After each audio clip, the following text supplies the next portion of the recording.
చెప్తున్నా వాళ్ళ ఆరోగ్యం కూడా ఎంత అంటే లేచి నడవలేకపోయింది. నేను మంచానికి అంకితం అవుతానా అని భయమైంది నాకు.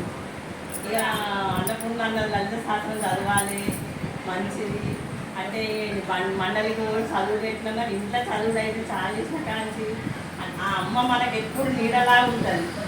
అది లలిత శాస్త్రమే కానీ మణిదీప వర్ణము ఏది చదివినా మనకు అన్నీ మంచిగానే వస్తుంది అమ్మ.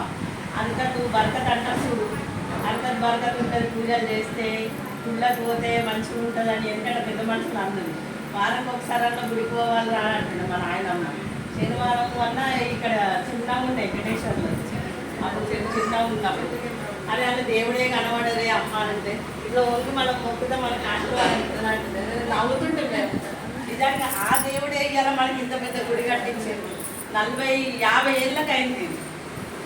ఎందుకు దేవుని అనుగ్రహం ఉంటే మనం తలుసుకుంటే మనం సంకల్పం పెట్టుకుంటే దేవుడు మనకు అన్ని కరుణిస్తాడు. అందుకే అమ్మ అనుగ్రహం ఎప్పుడు ఉండాలి. తల్లి అంటే ఆ తల్లితోనే మనం అందరం వచ్చినాము. మనం కూడా ఒక తల్లులమే. అట్లా మన పిల్లలకు కూడా మనం అట్లా చెప్పుకోవాలి. ఇవాళ పిల్లలు అస్సలే ఇంటలేదు. ఒక దేవుడు